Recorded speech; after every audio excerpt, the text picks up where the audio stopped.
প্রাণঘাতী ক্যান্সারে আক্রান্ত ক্ষমতাচ্যুত প্রধানমন্ত্রী শেখ হাসিনা। এমতাবস্থায় তার নেই কোনো রাজনৈতিক আকাঙ্ক্ষা। যতদিন বেঁচে থাকবেন রাজনীতি ছেড়ে পরকালের পাথেয় জোগাড় করতে চান তিনি। শেখ হাসিনার স্বাক্ষর করা এমনই একটি বিবৃতি। আপনারা জানেন এই গত কয়েক সপ্তাহ ধরে আমাদের শেখ হাসিনা যে এই ক্যান্সার হলো, এই প্রাণঘাতী ক্যান্সার যে তার হলো, তার কারণ কি? এখন এই আওয়ামী লীগের যদিও লিফলেট এতদিন বিতরণ করলে এখন শোনা যাচ্ছে যে শেখ হাসিনা আর বাংলাদেশে কোনো রাজনীতি করবে না, তিনি আসলে আল্লাহ বিল্লাহ করবে। এত মানুষকে মেরে আল্লাহ বিল্লাহ করলে কি আল্লাহ সবকিছু ক্ষমা করে দিবেন? আর এরকম ক্যান্সার হওয়ার কারণ কি, তাতে কি বোঝা যাচ্ছে? আসলে একটা আল্লাহ যে কাউকে কোনো অসুস্থতা দেয়, এটা কিন্তু আর কেউই সারাইতে পারবে না।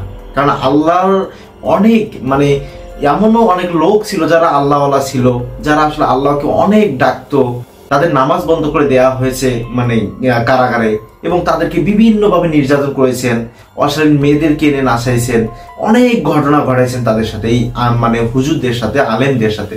আর এখন তার নিজেরই আসলে এরকম একটি অবস্থা। একটা মানুষ যতই স্বৈরাচার হোক না কেন, যখন তার আল্লাহ রাব্বুল আলামিন যখন তার বিচার শুরু করে দেন, তখন কিন্তু কোনো কিছুতেই আল্লাহ তাকে ছাড় দেন না। সন্ধিবাস এবার যেন শেখ হাসিনা নিজেই শেষ হতে যাচ্ছে ধুকে ধুকে। ক্ষমতা থেকে ছাড়ার সাথে সাথেই এত বড় অবস্থা। আর ক্যান্সার কিসের জন্য হয়েছে, কি ভিতরে গিয়েছে যার জন্য ক্যান্সার হলো, এরকম ঘটনা কেন?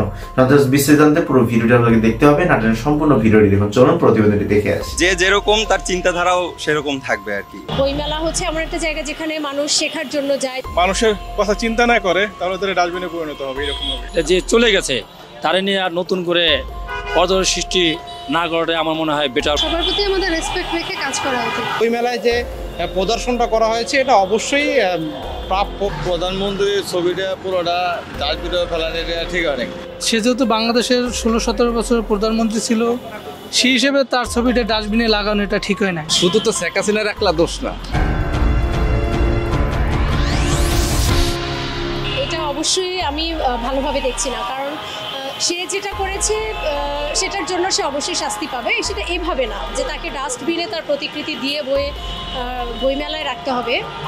বইমেলা হচ্ছে এমন একটা জায়গা যেখানে মানুষ শেখার জন্য যায়, যেখান থেকে মানুষ মূল্যবান শিক্ষণীয় ইনফরমেশন পায় বই থেকে। তো সেই জায়গাটাতে গিয়ে আসলে এরকম একটা ব্যাপার দেখবে মানুষ, বা বাচ্চারা দেখবে, যারা এই প্রজন্মের তারা দেখবে।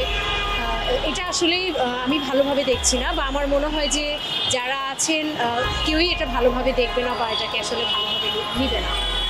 আমার মনে হয় যে এটা আসলে করা উচিত হবে না বা হয় না। বিষয়টা আমি আসলে পজিটিভ হিসেবে নিচ্ছি। উনি আসলে ডাস্টবিনেই পরিণত হয়েছে বাংলাদেশের প্রেক্ষাপটে।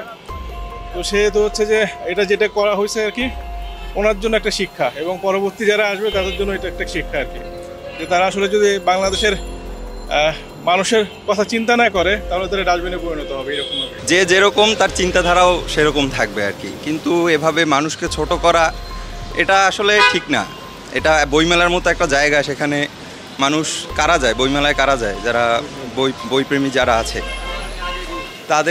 তাদের সামনে এভাবে ছোট করা আমরা আগেও দেখেছি যে বিভিন্ন কার্যকলাপে, আপনিও দেখেছেন যে গণভবনের বিভিন্ন কার্যকলাপে টোটাল বাংলাদেশকে কিন্তু ছোট করা হয়েছে।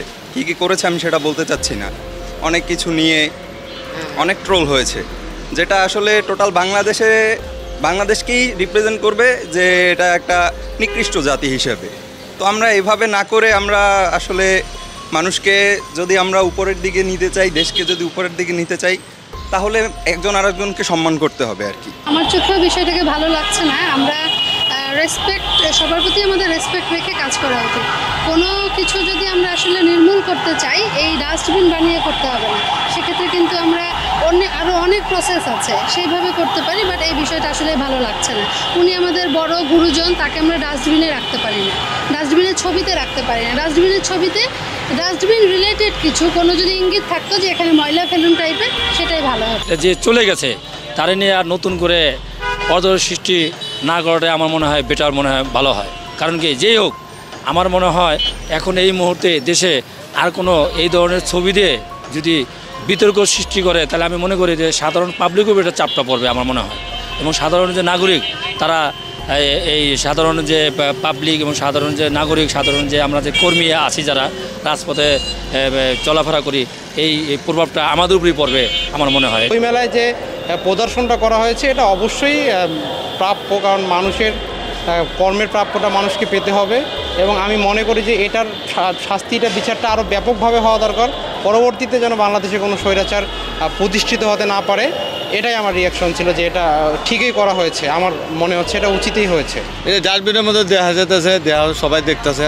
প্রধানমন্ত্রীর ছবিটা পুরোটা ডাস্টবিনে ফেলানো এটা ঠিক হয় না। প্রধানমন্ত্রী হিসাবে যদি বলেন তাহলে এটা করা ঠিক হবে না, এটা বলাটা ঠিক হবে না। কিন্তু উনি যে কর্মকাণ্ডগুলো করে গেছে, বিগত কিছু ট্রামে বিভিন্ন মানুষকে হত্যা বা তার সেই সময় শাসন আমলে অনেক অরাজকতা সৃষ্টি হয়েছে, যে এতগুলো মানুষ মারলো, তো সেই হিসাবে চিন্তা করলে যে প্রতিকৃতি ঠিক আছে ভবিষ্যৎ প্রজন্মকে জানানোর জন্য। আর আপনি এটা মানে এটাই এভাবে হওয়া উচিত যে কোনো স্বৈরাচার যাতে আর কখনো বাংলাদেশের মাটিতে মাথাচাড়া না দিয়ে উঠতে পারে, এটা একটা এক্সাম্পল হিসাবে থাকতে পারে যে যাতে কোনো এই প্রতিকৃতির মাধ্যমে বিভিন্ন যে আমাদের তরুণ সমাজ বা যারা নতুন প্রজন্ম তারা এই জিনিসটাতে জাগ্রত হয়, যাতে তারা একটা শিক্ষামূলক হিসাবে এই জিনিসটা নিতে পারে। ঠিক মেনে নিতে পারছি না, সে যেহেতু আমাদের দেশে একজন প্রধানমন্ত্রী দীর্ঘদিন ধরে ছিল, তার ছবি ডাস্টবিনে এটা আসলে মানে কাম্য নয়।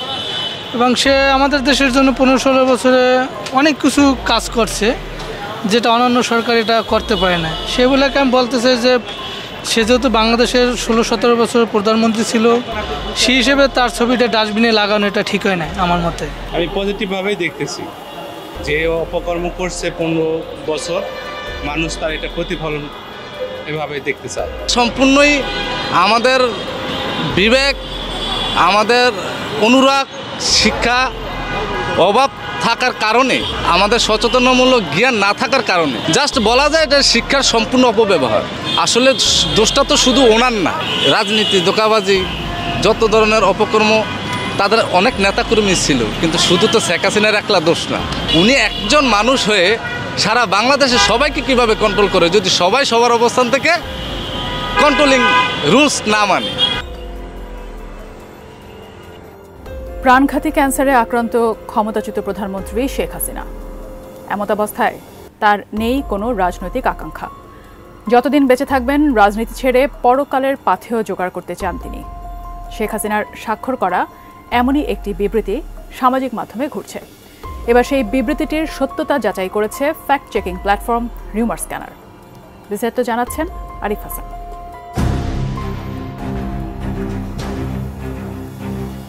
গত 29 জানুয়ারি অন্তর্বর্তী সরকারের বিরুদ্ধে নিজেদের অফিসিয়াল ফেসবুক পেজ থেকে রাজনৈতিক কর্মসূচি ঘোষণা করে আওয়ামী লীগ।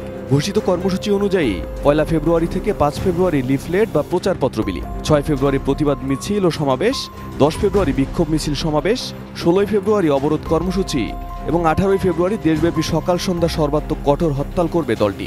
এছাড়া ছাত্রলীগ সভাপতি ও সেক্রেটারির সই করা সেই বিজ্ঞপ্তিতে শেখ হাসিনাকে প্রধানমন্ত্রী হিসেবে উল্লেখ করা হয়। যে বিশ্বাসগুলোকে আমরা মিউচুয়াল ট্রাস্ট ব্যাংক পিএলসি বিশ্বাস করি প্রবলভাবে, একে অপরের বিশ্বাস হয়ে। Mutual trust bank, you can bank on us. সম্প্রতি শেখ হাসিনার দেয়া বিবৃতি দাবি করে ফেব্রুয়ারিতে হরতাল ও আন্দোলন বিষয়ক জরুরি বিজ্ঞপ্তি শীর্ষক শিরোনামে একটি বিবৃতির ছবি সামাজিক মাধ্যমে ঘুরছে। বিবৃতিতে বলা হয়, প্রিয় দেশবাসী, আপনারা নিশ্চয়ই অবগত আছেন যে আমি শারীরিকভাবে অত্যন্ত অসুস্থ। প্রাণঘাতী ক্যান্সার আমাকে তিলে তিলে মৃত্যুর দিকে ঠেলে দিচ্ছে। এমত অবস্থায় আমার কোনো প্রকার ক্ষমতা বা রাজনৈতিক আশা আকাঙ্ক্ষা নাই। আমি আজ স্পষ্ট জানাচ্ছি যে বাংলাদেশ আওয়ামী লীগের ফেসবুক পেজ হ্যাক করে বিএনপি জামায়াতের লোকেরা বিভিন্ন উস্কানিমূলক প্রোপাগান্ডা ছড়িয়ে আওয়ামী লীগের শান্তিপ্রিয় নেতাকর্মীদেরকে হরতাল, অবরোধ সহ জ্বালাও পোড়াও কর্মসূচির দিকে চালিত করছে, যা অত্যন্ত নিন্দনীয় ও ঘৃণার কাজ। আমি বারবার বলেছি, আমি এখন শান্তি চাই, পরকালের পাথেয় জোগাড় করতে চাই। আমি দ্ব্যর্থহীন ভাষায় বলতে চাই, আমি এখনও বাংলাদেশ আওয়ামী লীগের সভানেত্রী এবং আমি এসব সন্ত্রাস ও জ্বালাও পোড়াও কর্মসূচির সাথে আমার বা আমার দলের কোনো সম্পর্ক নেই। এমত অবস্থায় দেশবাসীর প্রতি আহ্বান জানাই, এ সকল দুর্বৃত্ত আগুন সন্ত্রাসীদের বিরুদ্ধে গণপ্রতিরোধ গড়ে তুলুন এবং তাদের আইন শৃঙ্খলা রক্ষাকারী বাহিনীর হাতে তুলে দিন। জয় বাংলা, জয় বঙ্গবন্ধু, বাংলাদেশ চিরজীবী হোক। তবে সেই বিবৃতি আসল নয় বলে জানিয়েছে fact check platform Rumor scanner.